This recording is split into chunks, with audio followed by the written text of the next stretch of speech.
Welcome to AP today news. ప్రజా సంక్షేమమే జగనన్న లక్ష్యం. ఎమ్మెల్యే కడుబండి. భీమాలి గ్రామం యలకోట మండలం భీమాలి గ్రామాన్ని సందర్శించిన శృంగవరపుకోట శాసనసభ్యులు కడుబండి శ్రీనివాసరావు. ఈ కార్యక్రమంలో ఆయన మాట్లాడుతూ పేద ప్రజలు సంక్షేమం అభివృద్ధియే లక్ష్యంగా జగనన్న పాలన అందించారని, ఇచ్చిన మాట ప్రకారం జగనన్న నవరత్నాలు అమలు చేశారని అన్నారు. జగనన్న ఇచ్చిన మాట ప్రకారం పెన్షన్ 3,000 రూపాయలు పెంచి ఇంటి వద్దకే పెన్షన్లు అందిస్తున్నాం అన్నారు. వైఎస్ఆర్ చేయూత, వైఎస్ఆర్ ఆసరా, రైతు భరోసా వంటి ఎన్నో పథకాలు నేరుగా అవినీతికి త్రావు లేకుండా అందించామన్నారు.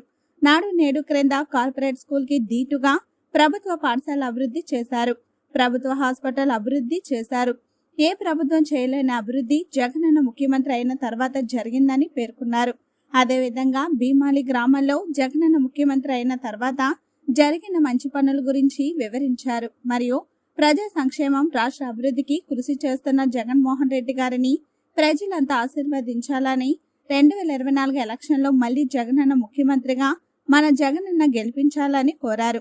ఈ కార్యక్రమంలో ఎంపీపీ గేదెల శ్రీనివాసరావు, జేసీఎస్ ఇన్ఛార్జి ఎడ్ల కిషోర్, మండల యోజన అధ్యక్షుడు తూర్పాటి అప్పలరాజు, వైఎస్ ఎంపీపీ శ్రీనురాజు, ఆవాల సత్యనారాయణ, కొట్యాడ మహేష్, భీమాలి కొయ్యన కృష్ణ, మెడతన గణేష్, భీమాలి హరీష్, బోకం అప్పారావు, మల్లివీడు ఆదిరెడ్డి అర్జున్, మల్లివీడు పెదిరెడ్ల వెంకటేష్, దాసులపాలెం ఉమ్మన ప్రసాద్, సర్పంచులు, ఎంపీటీసీలు, కార్యకర్తలు, ముఖ్య నాయకులు, గ్రామ ప్రజలు పాల్గొన్నారు.